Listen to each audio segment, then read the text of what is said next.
भूखा व्यक्ति धर्म, कर्म और ज्ञान की बातें नहीं समझता है, उसे ज्ञान नहीं।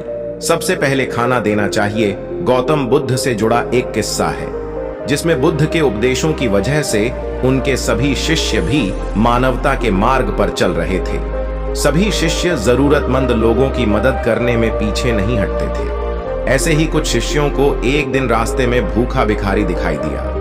भूख की वजह से वह भिखारी बेहोश गया था।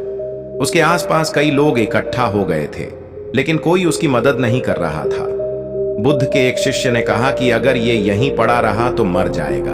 अंत समय में ये तथागत से ज्ञान की बातें सुन लेगा तो उसका जीवन धन्य हो जाएगा। ऐसा सोचकर शिष्य उस भिखारी को लेकर बुद्ध के पास ले जाने की कोशिश करने लगे। वह भिखारी इतना कमजोर था कि चल भी नहीं पा रहा था।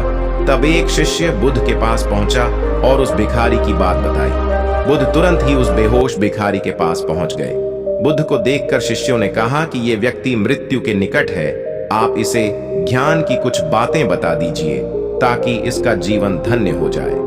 बुद्ध ने कहा कि हम इसे उपदेश तो बाद में देंगे, लेकिन सबसे पहले इसे कुछ खाने को दो। बुद्ध के कहने के बाद तुरंत ही लोगों ने खाने की व्यवस्था कर दी। खाना मिलते ही भिखारी ने खाना शुरू कर दिया। जब उसका पेट भर गया, वह गहरी नींद में सो गया। बुद्ध ने कहा कि हमारा काम हो गया है, अब हमें यहां से चलना चाहिए।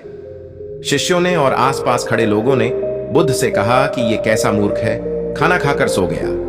आप यहां थे, इसने उपदेश भी नहीं लिया।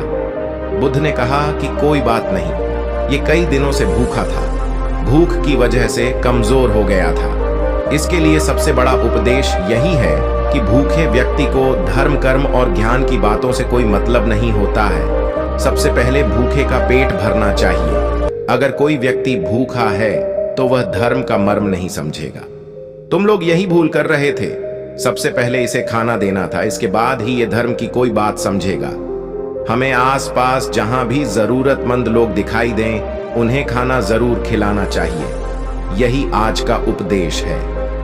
धन्यवाद दोस्तों, आशा करता हूं कि आज वीडियो आपको पसंद आई होगी। तो मिलते हैं अगले वीडियो में। धन्यवाद।